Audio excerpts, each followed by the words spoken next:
تک کسی سفر میں مدینہ نکال دے مولا۔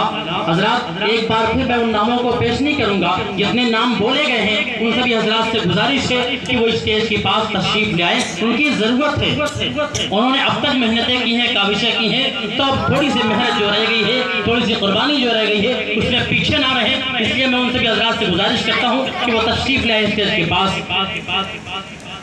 اور ایک شعر سنے کہ خدا کے نور کا جلوہ دکھائی دیتا ہے، مجھے بہشت کا نقشہ دکھائی دیتا ہے، اور نبی کی یاد میں جب آنکھ بند کرتا ہوں مجھے یہیں سے مدینہ دکھائی دیتا ہے۔ دوستو یہ عقیدت اور محبت کی بات ہے۔ آئیے حضرات اب ہم اسی عقیدت اور محبت کی ماحول میں آپ کو لے کر چلتے ہیں، اور ایک ایسے مداح رسول اور ترنم کی شہنشاہ سے گزارش کرتے ہیں جو جلسوں کے اسٹیج پہ آنے کے بعد الحمدللہ پورے ملک ہندوستان کے اندر آندھی اور طوفان کے طرح چھا گئے۔ ان کی آواز کا جادو سامعین کے سر چڑھ کر بولا کرتا ہے کہ جہاں بھی جاتے ہیں سامعین کے قلب و جگر کی وادیوں میں اپنی جیت کے خیمے نصب کر دیا کرتے ہیں۔ اور اس سے میری مراد علی جناب قاری سہیل احمد صاحب خوشی نگری ہے، نوجوانوں کے دلوں کی دھڑکن ہے۔ دوستو اپنے کلام کے ذریعے، اپنے اشعار کے ذریعے روح کے راستے سے کس طرح دل پر اٹیک کیا جاتا ہے، یہ ہنر اگر کسی کے پاس معلوم ہے تو جناب قاری سہیل احمد صاحب خوشی نگری ہے۔ میں قاری صاحب سے بڑا کرتا ہوں کہ آپ کے خیالات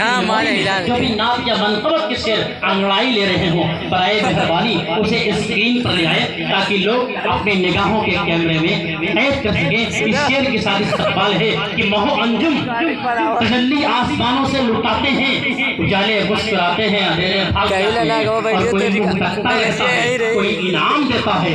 سہیل احمد نبی کی نعت چلتی گنگناتے